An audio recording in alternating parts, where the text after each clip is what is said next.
It was rough. Musicians union was there, but they weren't of much help at the time. I was never happy. I guess what drives me um, to tear things apart.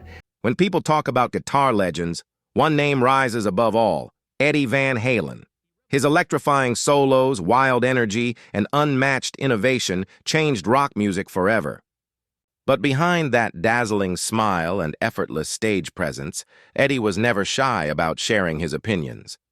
Whether it was about tone, technique, or talent, he called it exactly as he saw it, even if it ruffled a few feathers in the industry.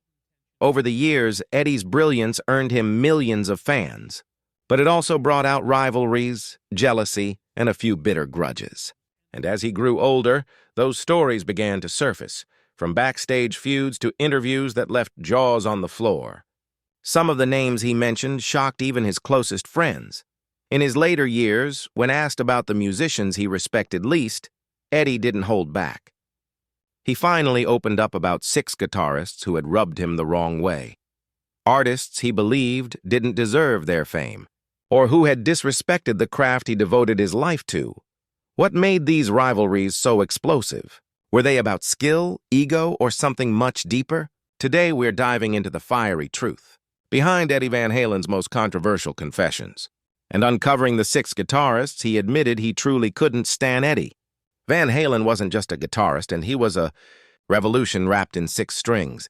From the very first moment he unleashed Eruption to the world, every musician knew that rock had changed forever. But what made Eddie so different wasn't just his raw skill. It was his obsession with perfection. Every note mattered, every riff was crafted with precision, and every sound had to carry emotion. For Eddie, music wasn't a competition, it was a sacred art. And that's exactly why he found it hard to tolerate mediocrity. Throughout his career, Eddie often spoke about his frustration with what he called lazy guitarists. He believed too many players relied on image rather than innovation, caring more about how they looked on stage than how they played. In one interview, he famously said, "It's not about how fast you play, it's about what you say with your guitar." To Eddie, technique was only half the equation. Passion was the other half. That mindset put him at odds with several musicians who didn't share his commitment to excellence.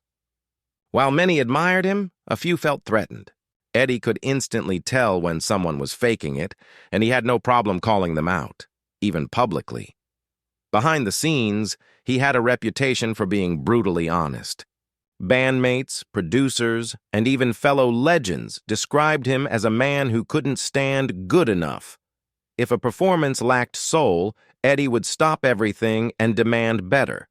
That perfectionism sometimes caused tension within Van Halen itself, especially when creative visions clashed. But it also elevated the band to legendary status. When asked in later years why he seemed so critical of other guitarists, Eddie's answer was simple: because I care.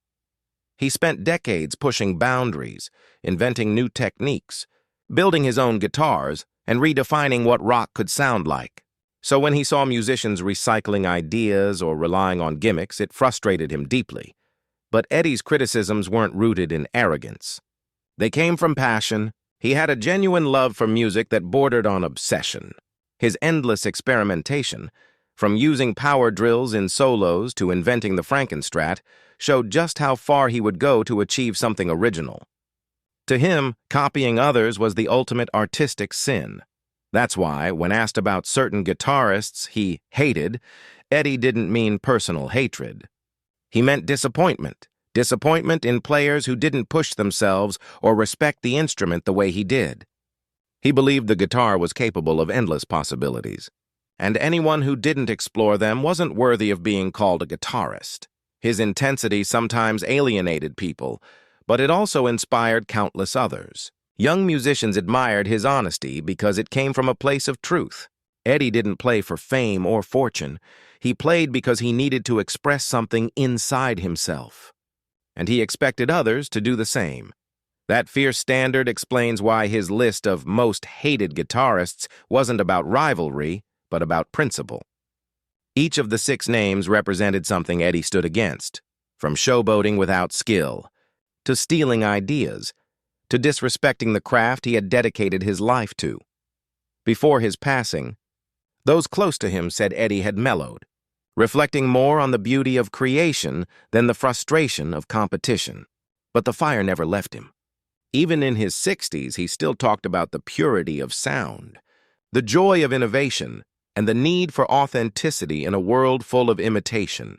Because for Eddie Van Halen, greatness wasn't about fame, it was about truth through music. And that truth was something he refused to compromise, no matter who it offended. When you're as good as Eddie Van Halen, you don't just play guitar, you redefine what it means to play guitar. But that kind of brilliance comes with a cost. For every fan who worshipped him, there were other musicians who simply couldn't handle his genius. The truth is, Eddie didn't go looking for rivalries. They found him. His unmatched innovation and effortless mastery of the fretboard intimidated even the biggest names in rock. And when egos collided, sparks flew. From the late 70s through the 90s, Eddie's rise created a silent tension in the guitar world. He made things look too easy, finger-tapping, harmonics, and whammy bar dives that other players could barely attempt, let alone perfect. Suddenly, the spotlight shifted. Established stars found themselves compared to this young Dutch-American prodigy who was rewriting the rules of rock guitar overnight. According to those who toured with him, some musicians grew cold toward Eddie after seeing him perform. One road manager recalled, "You could see the jealousy in their eyes. Eddie didn't just play better, he played like he was from another planet." And that's where many of his most famous clashes began. Eddie had little patience for musicians who let ego control their craft. He once said, "If you play just to show off, you're missing the point." Yet many of his peers did exactly that. They strutted on stage with lightning-fast solos, but lacked the soul Eddie demanded from real music. For him, playing fast wasn't the same as playing with feeling, and he made that opinion very clear. That blunt honesty didn't sit well with everyone. Some guitarists took offense to Eddie's criticisms and fired back in interviews, suggesting he was too experimental or undisciplined. But what they called chaos, Eddie called creativity. His guitar wasn't an instrument. It was an extension of himself. Every distortion, every squeal, every note told a story. One of the biggest sources of tension came from Eddie's refusal to follow tradition. While other guitarists stuck to standard models and effects, Eddie was busy taking his apart, rewiring them, and inventing something new.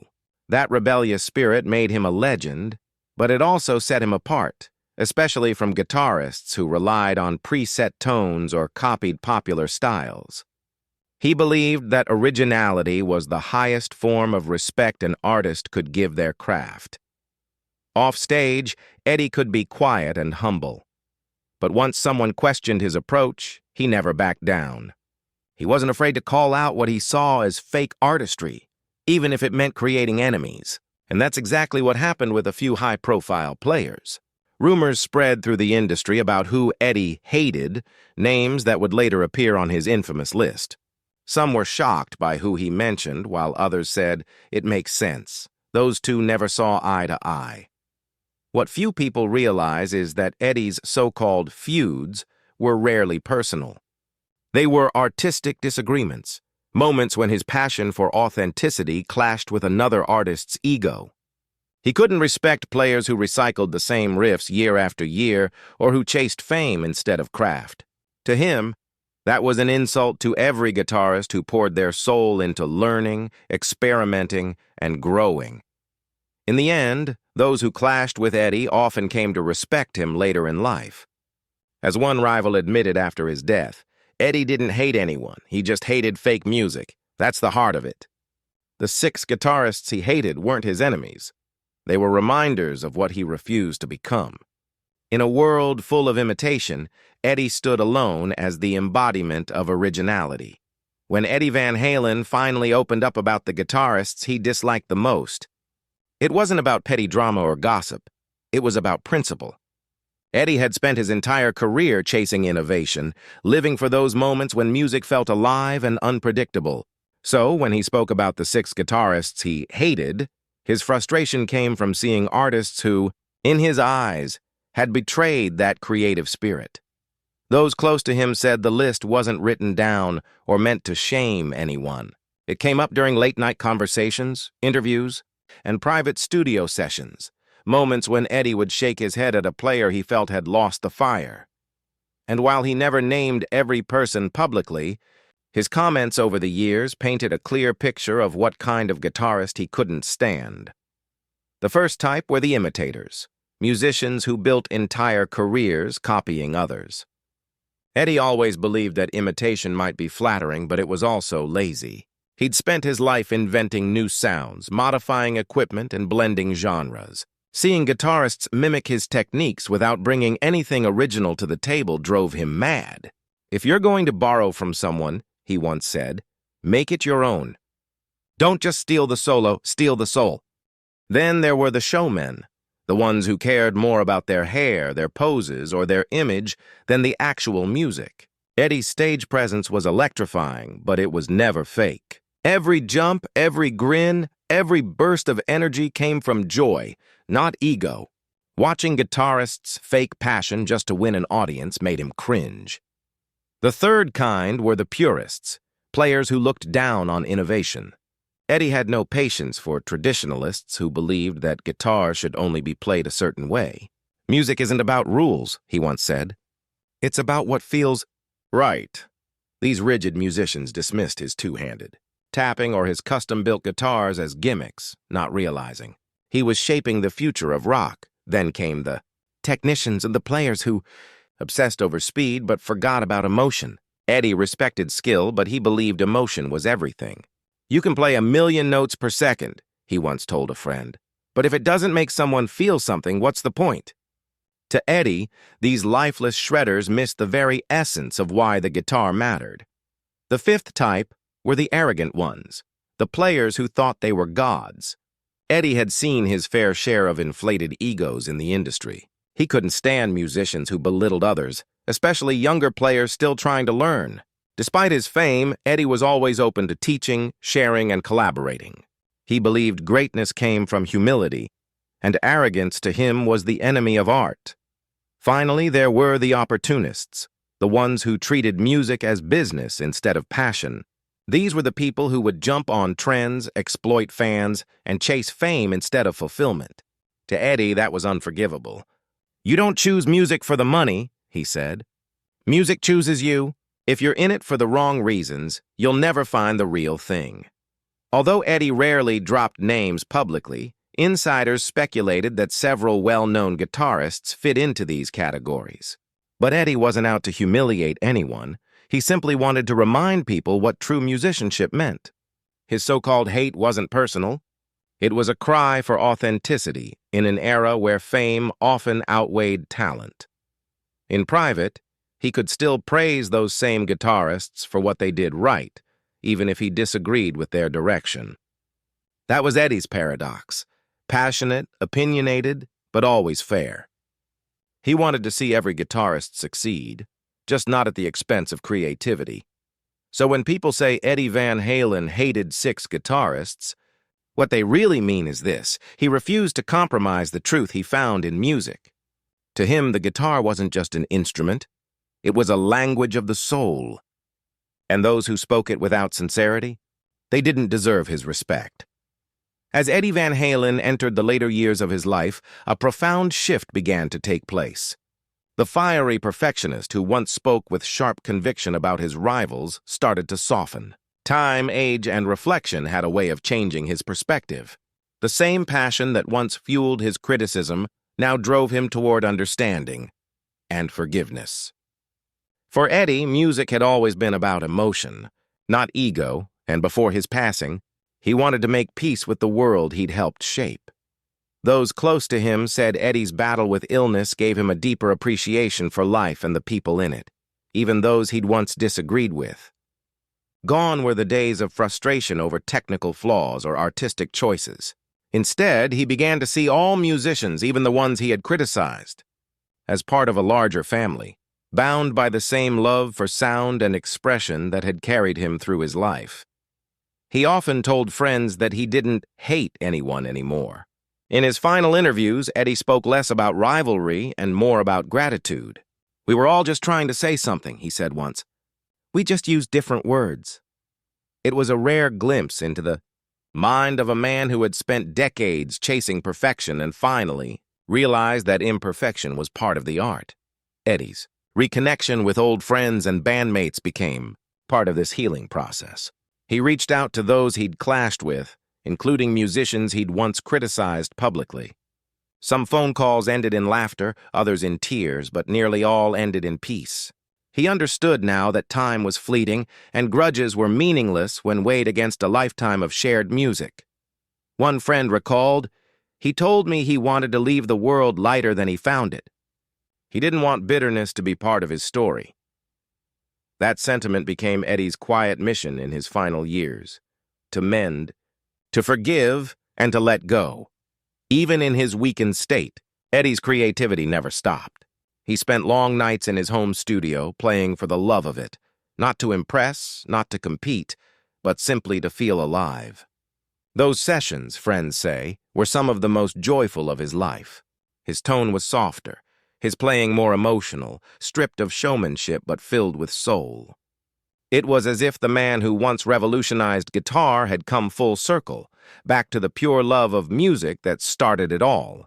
And in that piece, he found clarity about the rivalries that once consumed him. Eddie came to understand that competition, while painful at times, had also pushed him to be greater. Every guitarist who challenged or angered him had, in some way, contributed to his evolution. Instead of resentment, he began to feel gratitude. Gratitude for being part of an era that produced so much brilliance, so much passion, and so much history.